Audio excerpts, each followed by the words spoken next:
Hi everyone. Okay, we are finally going to read the rest of Kaspar.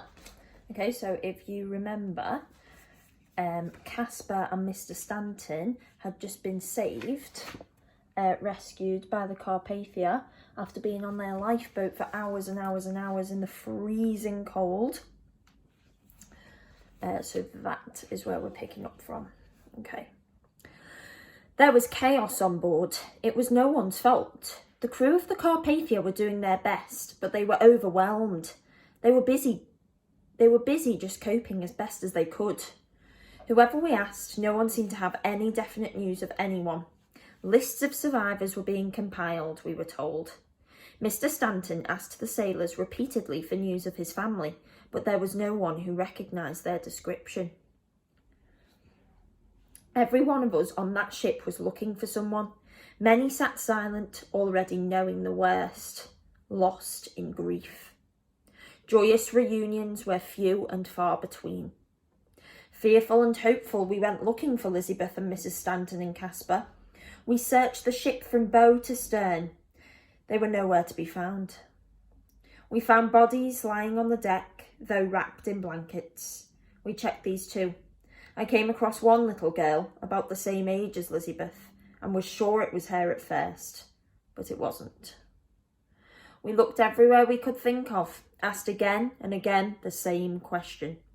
The last lingering hope left to us was that they might still be out there at sea in their lifeboat. The two of us went to the ship's rail, but all the lifeboats we saw floating around the ship were already empty. We scanned the sea all around, searched the horizon. There was nothing. At that moment of utter despair, we heard a yowling from behind us. We turned. They were there, all three of them, shrouded in blankets, only their faces showing. It was a strange and wonderful reunion for all of us. We stood there on the deck for many long minutes, our arms around one another. It was during those moments I really felt for the first time that I had in some way become one of them. One of the family. Crowded in a cabin below with other survivors, we slept and told our stories and slept again. Elizabeth and her mother owed their survival, they told us, to a small Japanese man who spoke no English, and a brave French lady who fortunately spoke both Japanese and English, so could translate. Through her, the Japanese man made it quite clear to everyone that they should do what he was doing and row. If they rowed, they would keep warm, he said, and keeping warm could save their lives. So that's what they did, taking it in turns all night long. Even Elizabeth rowed. She sat on the French lady's lap and rowed. Because of that wonderful man's example, Mrs. Stanton said, not one of them had died of the cold in that lifeboat. His example and his cheerfulness had kept their spirits up all through the longest, coldest night of their lives. And when they reached the Carpathia, he was the last out of the lifeboat. I knew even as she was telling us that it had to be little Mitch. I went searching for him at once and found him after a while on his own, looking out over the railings at the empty sea. We greeted each other as old friends, which of course, after all we had lived through, we most certainly were.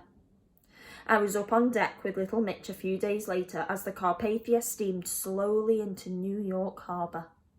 That was when we first set eyes on the Statue of Liberty. He turned to me with a big grin on his face and said just one word. America! Okay, and that's a lovely picture of the Carpathia pulling into New York. You can see the city there and the Statue of Liberty there. Beautiful. This chapter's called A New Life. That was how Kaspar and I came to America, as stowaways, as survivors from the Titanic. When we docked in New York, we came down the gangplank of the Carpathia together, the Stanton family and Kaspar and me. Mr. Stanton had a discussion, as he called it, with the immigration authorities, and as a consequence of this, I was allowed to go and stay with them in their house in Greenwich Village. From the very start, I was treated as if I was one of them. I was told I should never again call them Mr. and Mrs. Stanton, no more sir or madam. It would be Robert and Anne from now on. I found this very difficult at first. Old habits die hard. But it became ever more natural as the weeks passed. But then Elizabeth fell sick, very sick. The terrible cold of that night on the ocean had reached her lungs and she'd caught pneumonia. The doctor came often to begin with, a taciturn man who did little to relieve our anxiety. Kaspar stayed with her all through her illness, scarcely ever leaving her bed. All the rest of us would take it in turns to sit with her. Then one morning I came in and she was sitting up in bed with Kaspar on her lap and smiling at me. She was her sunny self again. But for some time afterwards, she still had to stay in her room and rest, which she didn't care for at all, not one bit. Elizabeth claimed that it had to be Kaspar who had brought luck to all of us. Because of Kaspar, she said, they had survived the night in the boat, and because of Kaspar, she had recovered from her pneumonia. I had a big argument with her about that. As much as I loved Kaspar, I never much believed in superstition. You might as well say, I told her, that it was Kaspar who had brought us bad luck in the first place. The worst luck, that maybe it was because Kaspar was on board that the Titanic had sunk in the first place. Nonsense, Elizabeth retorted. It was an iceberg, not Kaspar, that sank the Titanic. I think I discovered then, if I hadn't before, that I could never have an argument with Elizabeth and expect to win. That one way or another, she would always have the last word. During Elizabeth's convalescence, when she still wasn't allowed out of the house, I got to know Robert and Anne a great deal better. It took a while for me to feel completely at ease with them when we were alone, and I think they sensed it. They took it upon themselves to give me a good time, to show me New York. We went to Penn Station, visited the Statue of Liberty and the zoo, all of which made Elizabeth very jealous. And once we went collecting horseshoe crab shells on a beach on Long Island. Best of all, I learned to ride with Anne in Central Park. She took me riding almost every day. I hadn't been on a horse before, so I had a lot to learn. But Anne was full of encouragement. "You ride so well, Johnny," she told me once. "As if you'd been born in the saddle. I'm very proud of you." The truth is that I loved being with them, whatever we were doing. I felt as if I was a son for the first time. Having a mother and father of my own was better than I had ever imagined it could be. I was having the time of my life. In the evenings, I'd be up in Elizabeth's room, playing with Kaspar if he was awake and learning how to play chess with Elizabeth when he wasn't. I liked chess, although I never managed to win a single game against her. As for Kaspar, he had the run of the place as I did, and very soon had occupied the piano in the drawing room and made it his own. Everyone in the house, Elizabeth's governess, the servants too, all simply adored him. Like me, he couldn't have been happier. Only one cloud hung over me, the knowledge that sooner or later all these golden days would have to end and I'd have to leave. How I dreaded that day. One evening, some months afterwards, I was called down into the drawing room to find the family all lined up in front of the fireplace. Elizabeth was in her dressing gown. Kaspar was sitting on the piano watching me, his tail swishing. Elizabeth was looking at me conspiratorially. Clearly, she knew something I didn't. Her mother and father, on the other hand, were looking very serious and stiff, rather as they had been when I'd first seen them that time back in their rooms at the Savoy Hotel. This is it, I thought. This is when they tell me my time's up, that I have to go back to London, to my job as a bellboy in the Savoy. Robert cleared his throat. He was going to make some kind of a speech. I prepared myself for the worst. "Johnny, the three of us have come to a decision," he began. "You know how much we have enjoyed having you with us here as our guest. Elizabeth has told us of your circumstances back home in England, that you have no family as such to go back to." He hesitated, and that was when Anne spoke up.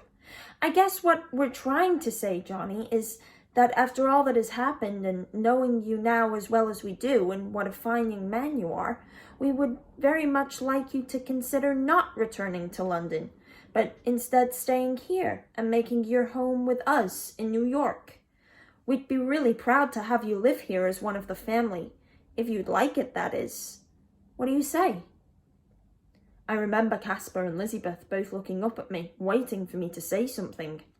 It took me a while, not to make up my mind. I did that instantly. But to get over my surprise and find my voice. "Oh, come on, Johnny Trot, say yes, please," Elizabeth cried. "Okay," I replied. It was a new expression I'd picked up in New York. I was so overwhelmed that it was all I could bring myself to say. But it was enough. Everyone hugged me then, and we all cried a little, except Kaspar, who had sprung up on the piano and was busy washing himself. So, by the greatest of good fortune, I acquired a new life, a new home, and a new country. They sent me back to school, which at first I didn't care for. I thought I'd finished with all that. I'd never been much good at books and reading and all that. But Robert read stories to us all in the evenings, and through him I came to like books a lot better than I had. Gradually, school became much easier and sometimes even enjoyable. They teased me a bit at first on account of my London Cockney accent, and so to start with, I felt a bit alone. But someone put it about that I was a survivor from the Titanic, and after that I had all the friends I could handle. We spent long summers in Maine sailing up there on the Abe Lincoln. Elizabeth and I went walking in the woods and fishing, and everywhere we went Kaspar came with us. They were great days, days I shall remember all my life. I was to have gone off to college, to William and Mary in Virginia, where Robert himself had once been a student. I never got there. In Europe, the First World War was raging, and my old country was fighting for her life. So when in 1917 America sent troops over to fight in France, I went with them. And who did I find marching alongside me up to the front? Little Mitch. We just picked up where we'd left off all those years before on the Titanic, on the Carpathia, and were best friends from then on. There's a picture of Johnny and little Mitch during World War I. While I was at the front, I'd get letters every week from Elizabeth, who was away at boarding school by now. I'd look forward to every one of them because I could hear her voice in her writing, see her face as I was reading her words, and that cheered me more than I can say, when all around me in France I saw nothing but horror and death. And with her letters, Elizabeth would sometimes send me little sketches, and once a beautiful drawing of Kaspar sitting there looking at me, willing me to come home, it seemed. I kept it with me in my tunic pocket, along with a photograph of her and me by the seashore in Maine.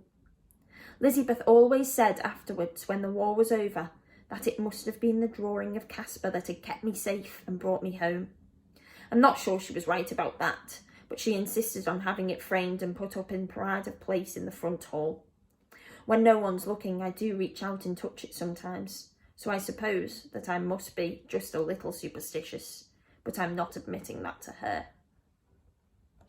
Right after the war, Mitch came to work with me in Robert's publishing business. He had become quite a family friend by now. We worked together in the packing room in the basement. Robert said we had to learn the business from the bottom upwards, so we did, literally. For me, books became a part of my life. I didn't just pack them, I read them voraciously, and very soon began to write stories of my own. And while I was writing, Elizabeth would be up in her attic studio, drawing or painting or sculpting, animals mostly. On our holidays in Maine, we wouldn't climb trees anymore or go diving off the quay. She'd sit on the rocks by the seashore with her sketchbook out, and I'd scribble away nearby, and Kaspar would wander between us to remind us he was there. We would often talk of the old days in London, of Mr. Freddy and Skullface and the great roof rescue. And more than once she said what fun it would be to go back to visit, but I didn't think she was serious. Then, just before her 17th birthday, she announced to us that she was too old now to be given birthday presents. Instead, she was going to give us something, providing, she added, that we didn't mind giving it away. None of us knew quite what to make of this until she took us out into the front hall. And there it was. Sitting on the table, below the famous sketch she had sent out to me in France during the war, was a magnificent sculpture of Kaspar. His neck arched, his tail curled around him. I carved it out of ash wood, she said, and then I painted it jet black. And do you know what I want? I want to take it back to London and give it to the hotel where we stayed, where I first saw Kaspar and Johnny. I wanted to be there forever. It's where Kaspar belongs. Kaspar could come too. He may be old, but he's fit as a fiddle. Well, she said, beaming brightly at us, when do we go? And there is a picture of her sculpture, made out of wood. She's very talented. We went 6 months later, and little Mitch came with us too. We wanted him to come to show him where it had all happened, where the whole story had begun, a story he was part of that had changed all our lives forever. I won't pretend that any of us much enjoyed the crossing of the Atlantic. There were too many terrible memories, but we kept them to ourselves and never once mentioned the Titanic. In fact, we had hardly ever mentioned the Titanic in all these years. It was what bound us inseparably and what distanced us from others who had not been there. But we had rarely spoken of it among ourselves. All together again on the wide Atlantic, we faced our fears and took strength from one another's silence. Mr. Freddy was there to greet us at the front door of the Savoy, and when we went inside, the staff were waiting to welcome us. Kaspar yowled from his basket as they all clapped us in, so I took him out to show everyone. He loved all the attention, and to tell the truth, so did I. Mary O'Connell was still there, head housekeeper now instead of Skullface. She gave Anne a huge bunch of red roses and cried on my shoulder as she hugged me. As or the bellboy who took us up in the lift. He was a Cockney lad, just like me, wearing the same uniform with his cap worn at the same jaunty angle. He showed us into the Countess Kandinsky's old rooms, with the windows looking out over the Thames down towards the Houses of Parliament. Kaspar made himself at home at once, resuming his place on the piano and proceeding to washing himself vigorously. He was as happy as I'd ever seen him. And there's a lovely picture of them all back in the Savoy. Johnny looking posh, and Elizabeth and Anne and Robert. And then everyone who worked there. There's Mary. Lovely picture. And it actually looks like that inside. He slept on the window ledge in the sun all the rest of that day. He'd been doing a lot of sleeping lately. We had an unveiling ceremony outside the American bar the next morning, and much to Elizabeth's delight, everyone seemed to like the sculpture as much as they loved Kaspar himself. He was there at the ceremony, but wandered off during the speeches. I watched him go, waving his tail as he went. It was the last I ever saw of him. He just disappeared. Everyone searched the hotel over and over again, from the basement to the attic corridor. He was nowhere to be found. It's well enough known that old cats go off to die when they're good and ready. I think, and Elizabeth thinks, that's what he must have done. We were sad, of course we were. He was the cat that had brought us together, had survived with us, and he was gone. But in a way, as I told Elizabeth, trying to comfort her, he's not gone. He's sitting there, proudly, outside the American bar. You can go and see him for yourself, if you like. He's still there, looking very pleased with himself, and so he should be. After all, he is Prince Kaspar Kandinsky, Prince of Cats, a Muscovite, a Londoner, and a New Yorker, and as far as anyone knows, the only cat to survive the sinking of the Titanic. And then, only a year or so after our visit to London, we received a letter from Mr. Freddy. And that's all I'm going to read up to, because you guys are going to write the letter from Mr. Freddy, okay? So you need to have a little think about what could Mr. Freddy have to say that he needs to write to Elizabeth and Johnny about, okay? So you're going to do that, and then we might read the ending in our next lesson, okay? Have fun. I look forward to reading your letters. Bye.